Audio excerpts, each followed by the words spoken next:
Swayam Prabha. Digital India. Educated India.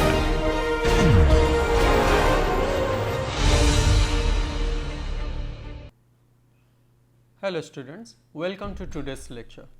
In the last few classes, we have been discussing about the angular momentum operator, its eigenfunctions. We have expressed angular momentum operator both in Cartesian coordinate and in spherical coordinate, and by defining the operators in spherical coordinate, we have also come to a situation of writing down the angular momentum eigenfunctions in spherical coordinates. For example, this is the expression that we derived in our last class, where this is one of the eigenfunctions of the angular momentum operator corresponding to angular momentum of L, where the m value, which is the second index, occupies the maximum possible value. So, where the when L and m both are equal, that is m is L, in that case the functional form of the eigenfunction of angular momentum takes this form. So, here we would see what happens when L is 0. So, when L is 0, m is also 0. So, therefore, psi 0 0 is n sin to the power L theta. Since L is 0, so this is 1, e to the power I L phi. So, since L is 0, that is also 1. So, psi 0 0, that means the angular momentum eigenfunction corresponding to L value 0 is simply n. And what is n? N is the normalization constant. What is its value? That we will try to get. To get this normalization constant, we must normalize this wave function psi 0 0. Remember, this function has theta and phi coordinate. So, we have to obtain psi star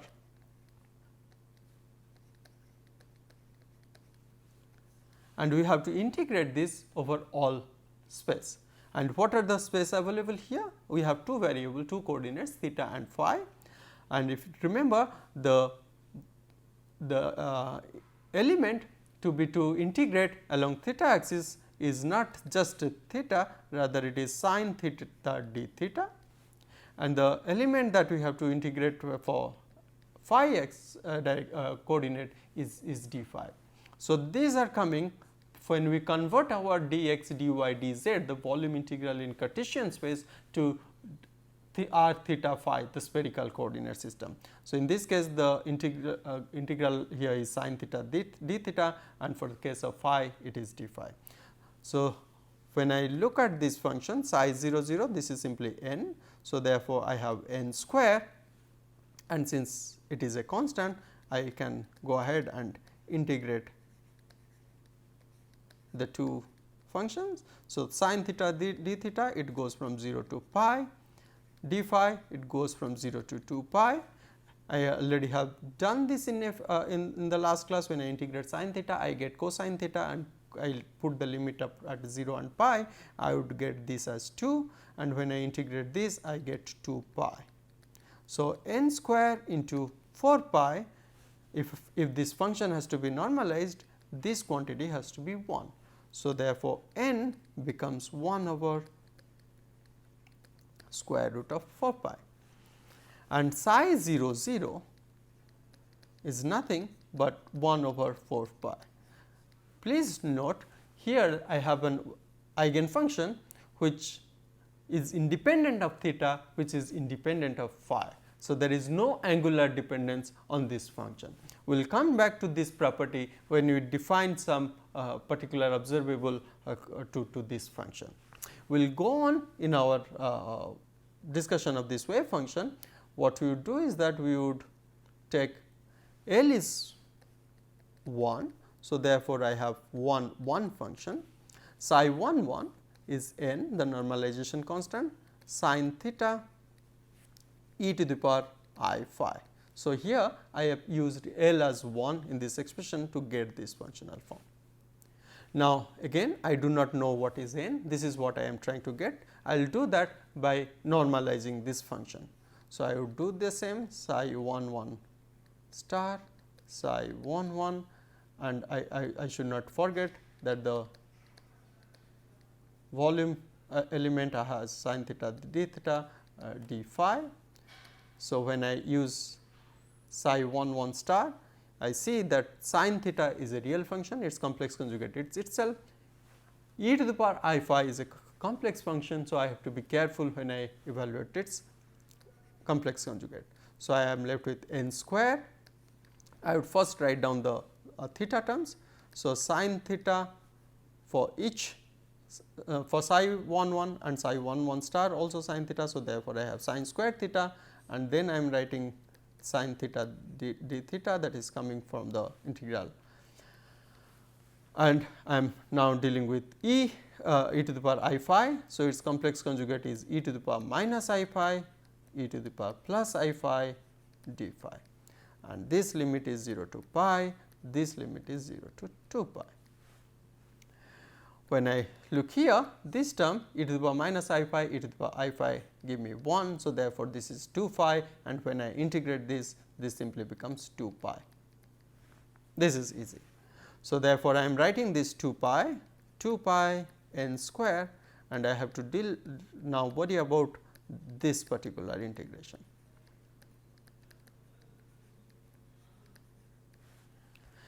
When I have such a situation, what I would do is that I would express this as instead of writing down sin square theta, I will write it as 1 minus cos square theta sin theta d theta.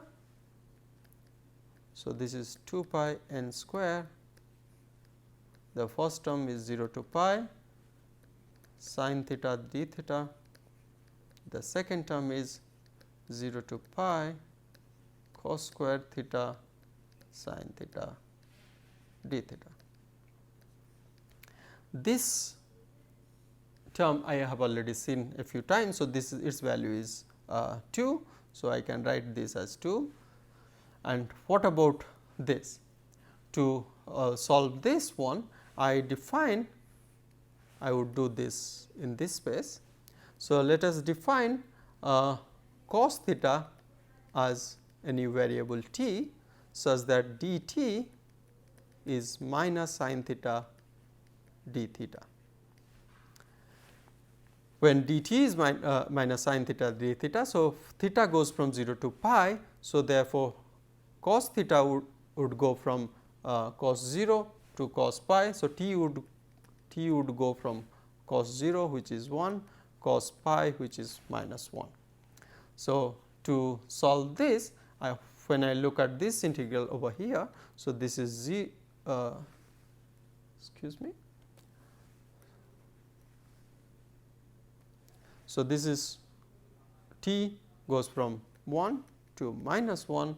Now, I am left with t square dt.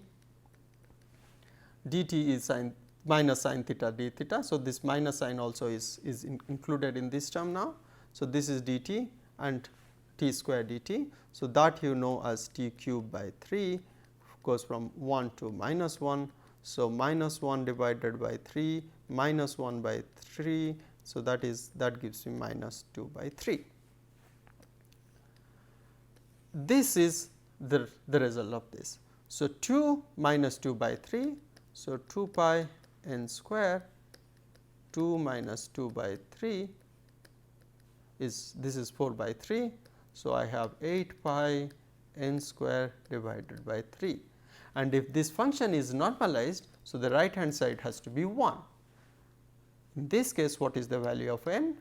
N is 3 by 8 pi under square root. So, I got this normalization constant as 3 divided by 8 pi under square root, and I would use this form over here, and then I have the full the complete functional form of psi 1 1. Similarly, I can write down when L is 2, the function will be sin square theta e to the power 2 I phi and so on and so forth for higher values of L. And in each case, I can of course normalize the function. Now, this way of writing down the function, in this way I am actually getting, if for a given value of L, I have 2L plus 1 number of eigenfunctions, but this expression is valid for only one of these 2L plus 1. What about the remaining functions? The remaining functions we can obtain by using our knowledge about the step up and step down operator. So, what we have obtained already is that psi LL, which is the uppermost eigenfunction. So, you remember we had this space quantization concept. So, I am drawing these are the 5 eigenfunctions corresponding to L equals 2 for example. So, this is psi 2 2, this is psi 2 1, psi 2 0, psi 2 minus 1, psi 2 minus 2. Now, this functional form is valid for this when m is equal to L. So, when m is equal to L. How would I get 2 1 if I know psi 2 2? The answer is I have to apply L minus operator. So, when I apply L minus operator, I would get psi 2 1. How would I get psi 2 0? If I apply L minus operator one more time, I would get 2 0, and in this way I will get all other eigenfunctions if I know one of these eigenfunctions. So, this is the beauty of step up and step down operator, that I can, once I know one particular solution, I can create other states by simply applying this one of the step up or step down operators. Of course, you would see that this is the form of L minus operator. So, I have, when I apply on this function, so I have to take care of the differentiation with respect to theta, I have to take care of the differentiation with respect to phi, and this is mathematically going to be rather complex. The reason why we choose to discuss in the solution of angular momentum eigenfunctions in this way is that we can provide a general recipe as to how we can obtain different eigenfunctions, but what we will do next is that we will try to see what are the general solution of this angular momentum eigenfunctions.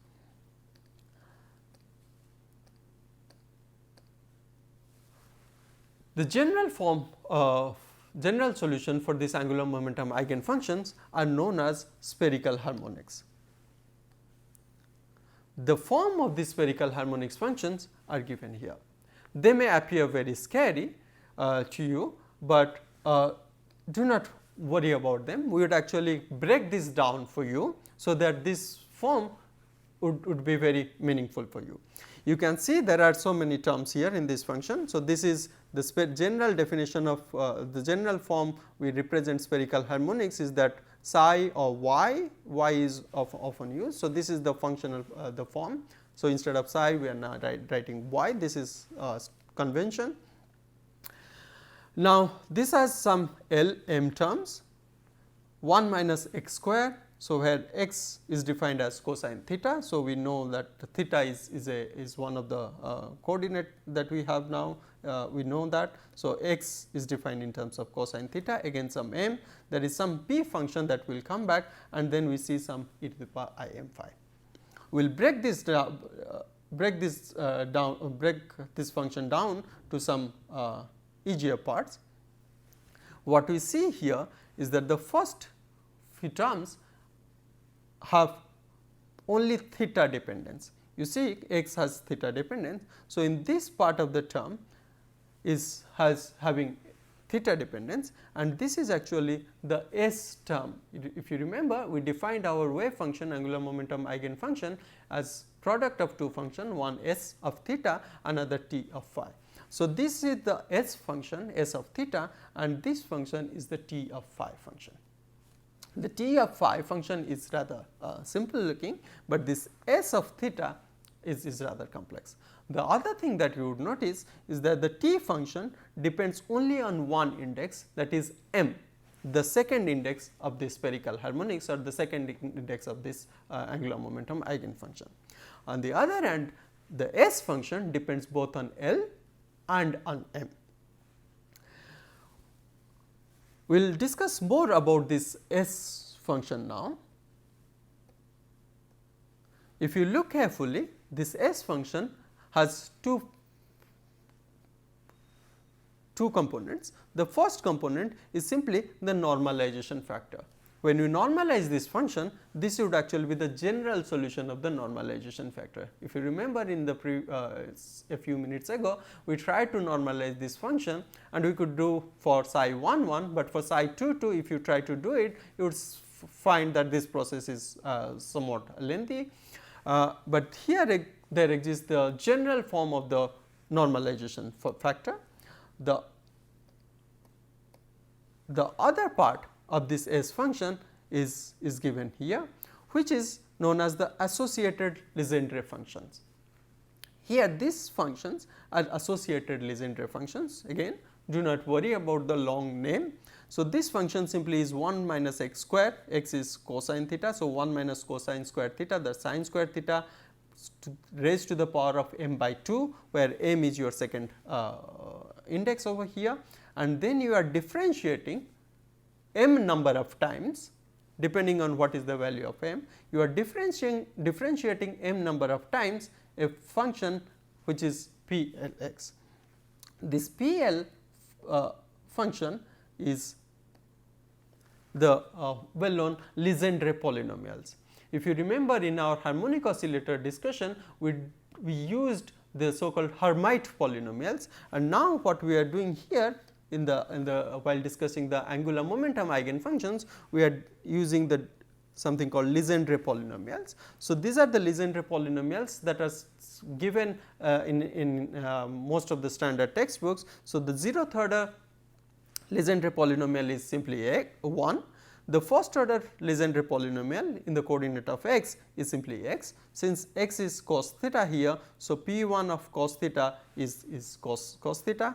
The second order Legendre polynomial is 3x square minus 1 divided by 2. The third order Legendre polynomials is given by this. So, once we know these Legendre polynomials, we would differentiate that in m number of times and multiply this by this factor, and this would be called as associated Legendre function. The Legendre polynomials are given, and we can use them to obtain the associated Legendre functions. Once we have the associated Legendre function, by multiplying them with the normalization factor, we get this S function, and the T functions, T of phi functions are, as I said, they are rather simple in their expression. So, this is the general solution for the angular momentum eigenfunctions. What we do next is to write down a few angular momentum eigenfunctions using this general formula. First, let us start with the simplest of them, y 0 0. So, where L is 0, m is 0. When L is 0 and m is 0, then you can see 2L plus 1 here is 1, 1 over 2, L minus m, this is mod of m, absolute value of L, m. So, L is 0, m is 0. So, 0 minus 0 is 0, but this is you have to obtain the factorial of this term. So, factorial of 0 is 1, and similarly here 0 plus 0 and its factorial is again 1. So, therefore, 1 by 2 and this term is remains 1. So, under square root, and 1 minus x square, x is cos theta. So, therefore, 1 minus x square is my 1 minus cosine square theta. So, this is sine square theta, but raised to the power m by 2. What is m? m is 0. So, this is raised to the power 0. So, therefore, this becomes 1. Now, what I have to do is that I have to differentiate this Legendre polynomial of order L. What is L here? Since L is 0, so therefore, I will have to differentiate, I will have to write down P 0 x, and then I have to differentiate it with how many times? Actually 0 times. So, when I am, so this is d to the power d, I have to differentiate it m 0 times. So, therefore, its action is nothing, it is 1. So, I am left with P 0 x, 0th order polynomial is again 1. So, this is also 1, and finally, I have this last term where this is the t term 1 over square root 2 pi e to the power I m phi, m is 0. So, therefore, e to the power is I 0 phi, and this term is also 1. So, now when I collect the terms that are left here, I would have 1 over 2 under square root, 1 over 2 pi under square root, and this is 1 over 4 pi under square root. If you remember, we had already derived this expression for psi 0 0. So, this general definition is this is how we have to use it. We will take one more example.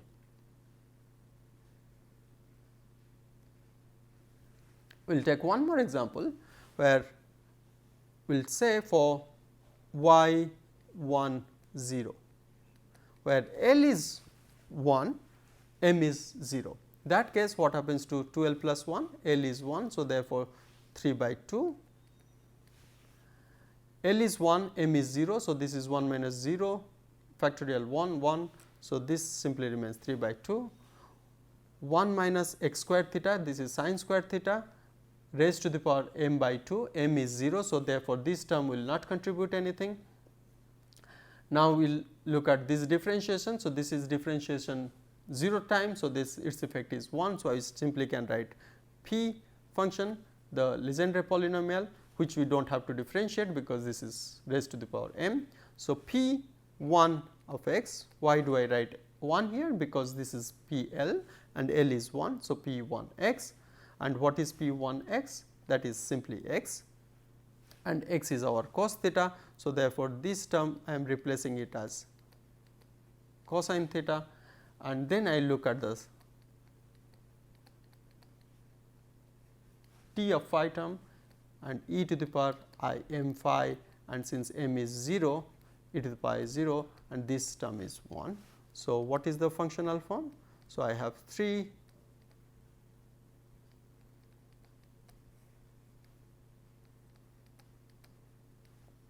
So, this is the 1 0 function of which is an eigenfunction of angular momentum operator when L is 1, M is 0. Let us try to do this for y 1 1. When you do for y 1 1, here L is 1 and M is 1. So, L is 1, 2L plus 1 is 3 by 2, L is 1 and M is 1. So, therefore, mod of M is 1. So, 1 minus 1 is 0, factorial of 0 is 1, and 1 plus 1, and that is 2. So, that is factorial of 2. So, therefore, I am left with 2 3 by 4 under square root, and now I have to come to the second term 1 minus x square, which is x is cos theta. So, x square is cos square theta. So, this is sin square theta raised to the power m by 2, m is 1. So, this is 1 by 2. So, this is essentially the square root of this term, and now I have to differentiate this term, m is 1. So, mod m is 1. So, I have to differentiate it once, and what is PLX? PL is P1 of x, and what is P1 of x? P1 of x is x. So, when I differentiate, so this term is x. So, I have dx by dx. So, this term becomes simply 1,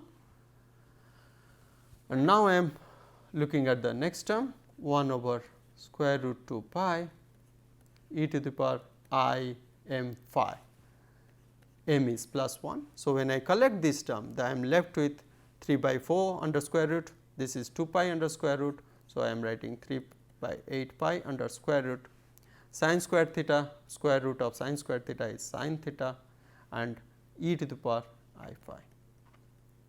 If you remember, we obtained psi 1 1 as this form. So, what about y 1 minus 1, where L is 1 and M is minus 1 and not plus 1.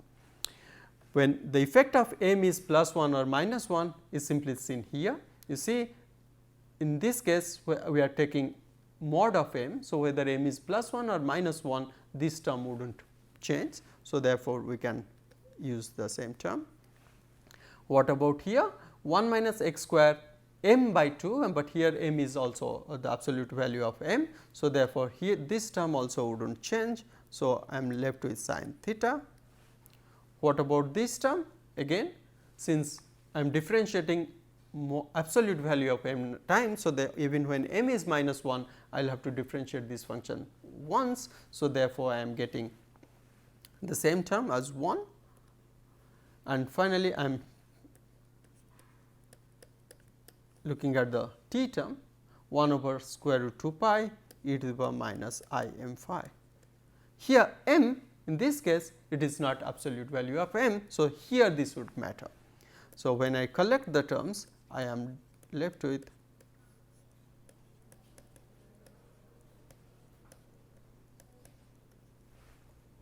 so this way I can derive different forms of this angular momentum eigenfunctions, which are also known as spherical harmonics. I would suggest that you please use this relation and obtain the functional form of when L is 2, you will have 5 different values of m is -2, -1, 0, +1, +2. So, in this case you would actually be using, since L is 2. So, therefore, in that case you will be using P2x, the second order Legendre polynomial, and when you use m equals -2 or m equals -1, you have to differentiate this Legendre polynomials either 2 times or 1 times depending on what is your value of m. And when m is 0, then you do not have to differentiate, you just have to use this P2x. Remember, when you use P2x, you have 3 cos square theta minus 1 divided by 2. So, that exercise would enable you to use this general form of spherical harmonics and carry out your discussion. In the we would just conclude by showing you this general form of spherical harmonics. You would find them in most of the textbooks that you would be using. But when you derive your spherical harmonics for L equals 2, please see whether you are obtaining these values or not. In today's class, we discussed about the general definition of the eigenfunctions of angular momentum. We saw that the general solution of eigenfunctions of angular momentum are given by the spherical harmonics, which have 3 different components: one the normalization factor, one the S function which depends on theta, and another the T function which depends on phi. Taken together, we can now write down the spherical harmonics or the angular momentum eigenfunctions for any value of L and any value of m. Thank you for your attention.